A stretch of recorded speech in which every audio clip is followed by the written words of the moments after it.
जय हिंद। तो आज हम बात कर रहे हैं एनटीपीसी, आप सभी का जिसके एग्जाम 7 अगस्त यानी कल से शुरू होने वाले। तो सबसे पहले आप सभी को ऑल द बेस्ट। आपको अब जो है आने वाली आपकी जब जब भी आपकी एग्जाम है, कल हो चाहे परसों हो, तो आप सभी को बहुत बहुत शुभकामनाएं। आप अपना 100% देंगे और जो आप अपनी सफलता अगर आपने तैयारी की है तो जरूर मिलेगी।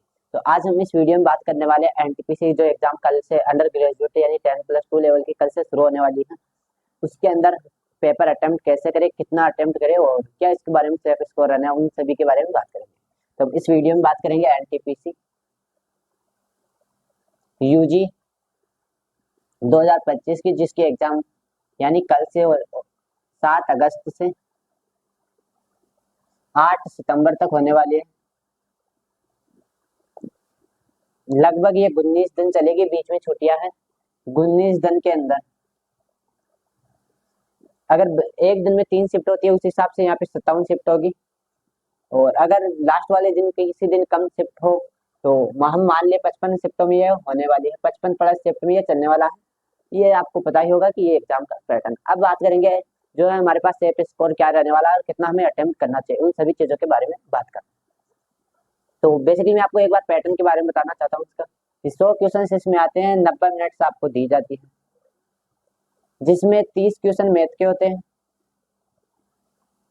30 रीजनिंग होती है और 40 जो है जीके जीएस के होते हैं। ये एग्जाम पैटर्न है, 30 क्वेश्चन रीजनिंग, 30 मैथ और 40 जीके जीएस के।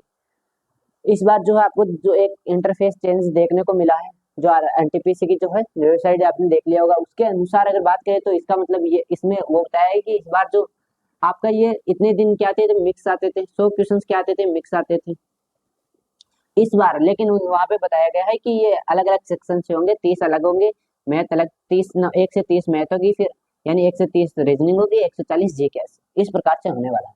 अगर आपके पास ये आता है और ये आता है तो दोनों के हिसाब से हमें कितना टाइम किस सब्जेक्ट में रहना चाहिए, उस सभी के चीजों के बारे में बात करेंगे, कितना पेपर ज्यादा से ज्यादा हम अटेम्प्ट कर सकते हैं।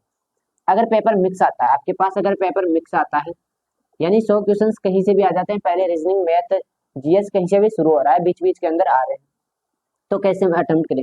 आप जैसे ही क्वेश्चन शुरू करते हैं, फर्स्ट क्वेश्चन से आपको 100 तक जाना है, ठीक है।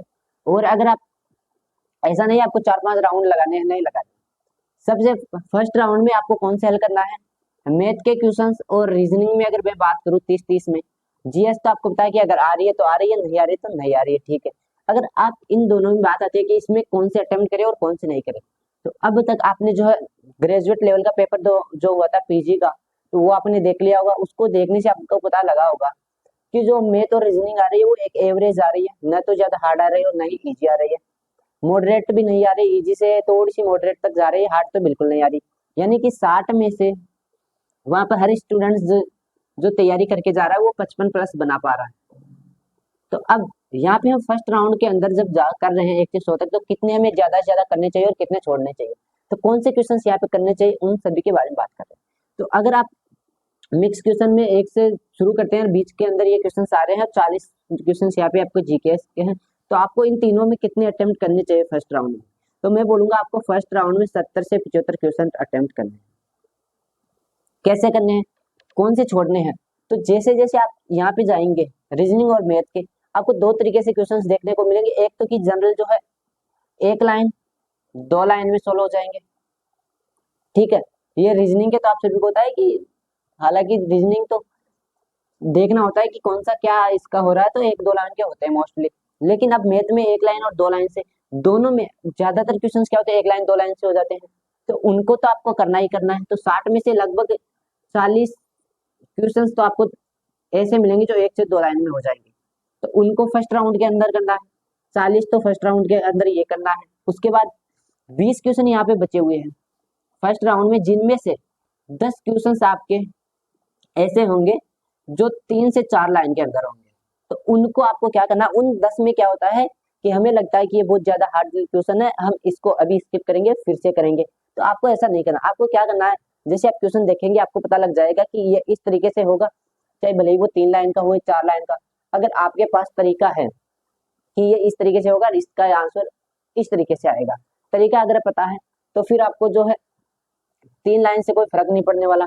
तो आपको उसी टाइम इसको कर लेना है। हाँ, अगर फिर आपको लगे कि ये क्वेश्चन मुझे थोड़ा सा दिमाग में नहीं आ रहा, इसका तरीका गलत हो सकता है ये, तो फिर आपको उसको इस राउंड के लिए छोड़ देना है। तो लगभग आपको फर्स्ट राउंड में इन तीनों मैथ और रीजनिंग में 60 में से 45 क्वेश्चन आपको करना है। 45 से 50 क्वेश्चन आपको करना है। तो मैं मान लियो अगर आपने यहाँ पे 45 कर रहे हैं, 45 प्लस आप 50 तक करना है कि फर्स्ट राउंड में 50 हो जाए, उसके बाद 10 क्वेश्चन बचे। फिर आप बात करें जीके एंड जीएस में, तो जीके जीएस में क्या होता है, जनरली हमारा जो है 40 क्वेश्चन में से जो पेपर लेवल है, इस बार जो आप सभी को बताया कि सबने देखा कि मुश्किल से 20 क्वेश्चन नहीं बन पा रहे थे स्टूडेंट से। तो यहाँ पर आपको जो है 15 क्वेश्चन अगर आप यहाँ पे बनाते हैं तो कितने होते हैं, 60 होते हैं। तो लेकिन रीजनिंग इनमें क्या होगा, आपको जो आ रहे हैं वो फर्स्ट राउंड में आ रहे हैं। ऐसे बहुत सारे क्वेश्चन नहीं होते कि सेकेंड राउंड में आप उनको जैसे 15 से डायरेक्ट 30 पे चले जाएं। हाँ, ये हो सकता है 15 से आप 18-20 पर फिर से चले जाएं। आपको क्या करना है, यहाँ पे फर्स्ट राउंड के अंदर 15 से 20 करना है। चलो अगर 20 मान ले कि हम 20 अटेम्प्ट कर देंगे, तो यहाँ पे कितने हो जाएंगे, 65। और अगर आप इनको 50 अटेम्प्ट कर लेते हैं तो कितने हो जाएंगे, 70 क्वेश्चन। तो 70 तो आपको कम से कम जो फर्स्ट अटेम्प्ट के अंदर कर लेना है। कितना टाइम में करना है, तो इन तीनों में आपको टोटल जो टाइम लगाना है वो लगाना है 60 से 65 मिनट। इससे ज्यादा आपको नहीं लगाना, 60 से 65 मिनट आप ले सकते हैं। उसके बाद बचेंगे आपके पास 25 मिनट या किसी के पास 30 मिनट। तो इस 30 मिनट को कहाँ पर काम में लेना है, 10 क्वेश्चन हमारे पास यहाँ पे बचे हुए थे। तो अगर हमने फर्स्ट अटेम्प्ट में 50 क्वेश्चन अटेम्प्ट किए मैथ और रीजनिंग के, तो हमारे पास कितने बचे, 10 क्वेश्चन। तो 10 क्वेश्चन अब आपको यहाँ पे करने हैं, जिनमें से एक आधा एक क्वेश्चन ऐसा होगा जो आपसे नहीं बनेगा, तो उसको स्किप कर देना है। बाकी 7 से 8 क्वेश्चन आपसे बन जाएंगे, वो 15 मिनट में आपको बना लेना है। 7 से 8 क्वेश्चन 15 मिनट में बना लेना है, ठीक है। तो यहाँ पे हुए 15 और जोड़ दो, नहीं 7, चलो 7 क्वेश्चन मान लो, 3 क्वेश्चन आप स्किप कर दिए दोनों से मिलाकर। तो अब हमारे पास अगर 15 मिनट गए तो कितनी मिनट बची, किसी के पास 10 बची और किसी के पास 15 बची। तो अब क्या करना है, अब आपको रीजनिंग जो जीके में आपने 20 क्वेश्चन छोड़े थे उनको देखना है। तो 5 मिनट वहां पे देना है आपको, 20 क्वेश्चन थे उनमें 5 मिनट देना है। उसके बाद जो फिर से इनके पास 5 मिनट बच गए, इनके पास 10 मिनट। तो अब इन 5 और 10 मिनट में आपको कंप्लीट एक बार देख लेना है कि आपने कोई गलत ऑप्शन तो सिलेक्ट नहीं कर दिया। एक बात का ध्यान रखना है, जो फर्स्ट बार स्टूडेंट है, कि आपको ऑप्शन पे ए बी और सी पे आप टिक करेंगे, उसके बाद आपको सेव नेक्स्ट करना है। आप डायरेक्ट यहाँ से अगर इस कॉलम से 1 2 3 4 ऐसे चला रहे हैं तो वहां पे आपके क्वेश्चन सेव नहीं होंगे। तो इस बात का ध्यान रखना, आपको यहाँ से सेव एज करके आगे चलना है, ठीक है। तो इस तरीके से आपको पेपर अटेम्प्ट करना है। जब हमारे पास इस तरीके से पेपर हो कि 30 रीजनिंग, 30 मैथ और 30 जीके हो, तो उस टाइम क्या करें, किस सब्जेक्ट को कितना टाइम दें। जब हमारे पास मैथ, रीजनिंग और जीएस अलग अलग सेक्शन से हो, तो इसमें कितना टाइम दें। तो यहाँ पे हमारे पास जो होते हैं 30 क्वेश्चन होते हैं और इसके 30 होते हैं और 40 क्वेश्चन इसके होते हैं। तो इनमें आपको फर्स्ट राउंड के अंदर करना है, करना कितना है, आप 20 से 25 क्वेश्चन आराम से कर पाएंगे, जो इजीली आपसे बन जाएंगे। कितना टाइम देना है आपको, यहाँ पे 25 मिनट देना है। कितना टाइम, 25 मिनट। 25 मिनट उसमें इजी बन जाएंगे। तो 25 नहीं तो आप यहाँ पे 30 मिनट भी दे सकते हैं, ठीक है। 25 से 30 मिनट में आपको ये क्वेश्चन बना दें। उसके बाद आती है रीजनिंग। तो रीजनिंग में आपको फर्स्ट बार में क्या करना है, 25 से 28 क्वेश्चन जो बना लेना है, और टाइम आपके देना है यहाँ पर 25 मिनट। फिर अगर बात करें जीके में, तो जीके में आपको लगभग 20 क्वेश्चन फर्स्ट अटेम्प्ट में बन जाएंगे। यहाँ पे आपकी 10 मिनट में बहुत ज्यादा है, अगर आते हैं तो आते हैं, नहीं आते तो नहीं आते। तो इस तरीके से आप पेपर अटेम्प्ट कर सकते हैं। फिर आपके पास देखो टाइम कितना हो गया, 55 और 10 65 हो गया, बचे कितने, 25 मिनट। फिर से आपको यहाँ पे आपके 10 और मान लो 8 यहाँ पर रहते हैं और 2 यहाँ पर अगर मानू तो 10, टोटल आपके पास 10 क्वेश्चन तो इन दोनों में रहते हैं और 20 क्वेश्चन यहाँ पर रहते हैं। तो अब आपके पास कितने हैं, 25 मिनट। इनमें से आपको 10 मिनट इनमें देना है, 10 क्वेश्चन के लिए 10 मिनट, जिनमें से आप लगभग 7 से 8 क्वेश्चन बना पाएंगे, 2-3 क्वेश्चन आपको स्किप करना है। और 20 मिनट, 20 क्वेश्चन आपको 5 मिनट में इनको देखना है, जितने बना सकते हैं बना लेना, और नहीं आ रहे तो उनको स्किप कर देना, तुक्का मत लगाना। बचेंगे कितने आपके, फिर से अगर 10 मिनट बच रहे हैं तो फिर से आपको एक बार सबको रिवीजन करना है। रिवीजन का मतलब कि हमने कोई सही कर लिया हो और हमारा ऑप्शन में गलत सिलेक्ट हो गया तो उन चीजों को देखना है। तो इस तरीके से पेपर अटेम्प्ट करना है कंप्लीट। अब बात करें अगर सेफ स्कोर की क्या रहने वाला है, तो अब बहुत सारी जगह आपने देखा होगा कि यूजी पीजी का जो एग्जाम हुआ उसके अंदर पेपर हार्ड आया और उसके कारण कट ऑफ कम जाने के चांस है कि वहां पर 65 से 70 के बीच में कट ऑफ रहने वाली है। लेकिन अगर बात करें यूजी की तो कट ऑफ यहाँ पे क्या रहने वाली है, सेफ स्कोर कि कितना स्कोर करें। ये सेफ स्कोर का मतलब ये नहीं होता कि कट ऑफ है कि इतनी जाएगी, सेफ स्कोर का मतलब है कि हमें इतना तो कर लेना चाहिए एटलीस्ट, ताकि अगर चांस बने तो हमारा ये CBT1 क्लियर हो जाए, ये होता है इसका मतलब। तो अगर हम सेफ स्कोर में बात करें कि हमें कितना अटेम्प्ट करना चाहिए, तो आपको 100 में से, अभी मैं कारण बताऊंगा मैं ज्यादा क्यों बता रहा हूँ कम क्यों नहीं बता रहा। अगर आप जनरल, EWS और OBC से है तो आपको लगभग 75 स्कोर करना ही करना है, 75 प्लस आपको करना ही करना है। इससे एक आध नीचे ऊपर हो सकता है, लेकिन हाँ इतना करने की आप बिल्कुल कोशिश करना कि इससे कम नहीं जाए। अगर आप जनरल या सॉरी SC ST में है या अदर कैटेगरी से है जिनकी कट ऑफ इस SC ST के इक्वल टू रहती है, तो वहां पर आपको 65 से नीचे नहीं जाना है। क्यों नहीं जाना है, कारण सुनो। अब देखो यहाँ पर जो है NTPC UG का है और जिसके अंदर लगभग 63 लाख फॉर्म है। अब 63 लाख में अगर 10 लाख स्टूडेंट्स भी ऐसे हैं जिन्होंने जो पीजी वाली एग्जाम वो दिए हैं, अगर वो यहाँ पे बैठते हैं तो सब आप सभी को पता है कि ये बच्चे वो है 10 लाख जिनमें मोस्टली बच्चों की तैयारी अच्छी है, जिन्होंने एक एग्जाम दे चुका है, वो पैटर्न समझ चुके हैं एग्जाम का और उसी टाइप के क्वेश्चन पे अपनी प्रैक्टिस कर रहे हैं। तो ये अगर बच्चे बैठेंगे तो आपको पता है कि ये थोड़ा सा कट ऑफ ऊपर करेंगे, तो जिसके कारण आपको इतना स्कोर करना है।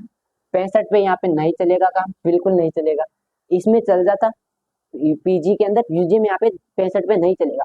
आपको एटलीस्ट इतना स्कोर करना ही करना है। कैसे करेंगे अभी देखो भाई, ये 10 लाख बच्चे अगर यहाँ पर 10 लाख अगर ये वाले यहाँ पे बैठेंगे और उनमें से अगर मान लो आप 1 लाख भी अच्छे स्टूडेंट्स हैं, तो फिर तो इतनी तो सीट ही नहीं है, 3500 सीट है, 10 गुना लेंगे 40,000 को सेलेक्ट करेंगे। तो यानी कि अगर 1 लाख भी अच्छे स्टूडेंट्स है जो कंपटीशन इनके मुकाबला करेंगे, तो ये तो है कि कट ऑफ तो 65 नहीं जाने वाली है यहाँ पे। इसीलिए मेरा कहने का मतलब है कि आपको इसमें 75 से कम नहीं जाना है, SC ST में 65 से कम नहीं जाना है। जिससे कि क्या होगा, अगर आपके नॉर्मलाइजेशन से 2-4 मार्क्स ऊपर नीचे भी होंगे तो आपको बहुत ज्यादा यहाँ पे घबराने की जरूरत नहीं पड़ेगी हमारा होगा या नहीं होगा। इसलिए आप एटलीस्ट इतना स्कोर कर लेना। करना कैसा है, किस में कितना स्कोर करे, देखो यहाँ पे रीजनिंग और मैथ जो आती है मॉडरेट, इजी टू मॉडरेट है। लगभग पीजी के का आपने मॉक टेस्ट देख लिया होगा या पेपर देख लिया होगा कि कैसा आया था, उसी के बेस पे आप उतना भी अगर मानते हैं तो यहाँ पे आपको कम से कम 55 से 58 नंबर आपको करने हैं। दोनों के अंदर 55 से 58 करने की कोशिश करना। और जीके के अंदर आपके पास आराम से आप 20 नंबर कर पाएंगे, क्योंकि जो आपने तैयारी कर रखी है वो आपको आता है पहले से। और जो इसमें पूछा गया था पीजी के अंदर NTPC, उसको आप उस लेवल को आपने देख लिया होगा और उस हिसाब से आप अपनी तैयारी कर रहे हैं या प्रैक्टिस क्वेश्चंस जो है ज्यादा से ज्यादा लगाए तो उस हिसाब से। और 1700-1800 क्वेश्चंस लगभग ये वाले आपने देख लिए हैं, जिनमें से मोस्टली 10 से हर शिफ्ट के अंदर 8 से 10 क्वेश्चंस मिलने वाले हैं। तो लगभग यहाँ पे आपको 20 स्कोर करना है, 20 प्लस यहाँ पे आपको रखना है। तो इस तरीके से आप जो है टोटल 55 और 20 75 से 80 नंबर आप जा रहे हैं आराम से 78 तक। तो ये एक बेस्ट तरीका रहेगा सॉल्व करने का अप्रोच भी, कि किस तरीके से हमें कौन सा स्कोर करना है, क्या करना है। एक बेस्ट एवरेज स्टूडेंट्स और जो स्टूडेंट्स अपनी तैयारी कर रखा है और मॉक लगा रखा है, टाइम मैनेज की उसके पास कोई दिक्कत नहीं है, तो वो आराम से इतना कर ले जाएगा। मैथ रीजनिंग में आराम से इतना करेगा। मोस्टली बहुत सारे स्टूडेंट 60 भी करेंगे पूरे और 59 भी करेंगे, लेकिन आपको 55 प्लस रखना है। 55 अगर आप रखते हैं 20 जीके में ला के 75 पे आप जा सकते हैं, बहुत ज्यादा हार्ड नहीं है। अगर आपने मॉक टेस्ट में इतना ला रहे हैं तो डेफिनेटली अगर मॉक में आप इतना ला रहे हैं तो यहाँ पर भी आप इतना लाओगे, यकीन रखो अपने आप में। तो ये एक बेस्ट सॉल्यूशन है, बेस्ट तरीका है कि कितना कितना स्कोर हमें करना चाहिए और क्या क्या हमें अटेम्प्ट करना चाहिए। बाकी आपको क्या लगता है कि क्या सेफ स्कोर रहने वाला है, और जो मैंने चीजें बताई यहाँ पे कितनी सटीक हो सकती है, क्या कुछ ठीक है या गलत है, वो आप कमेंट करके जरूर बताएंगे। जय हिंद, बाय।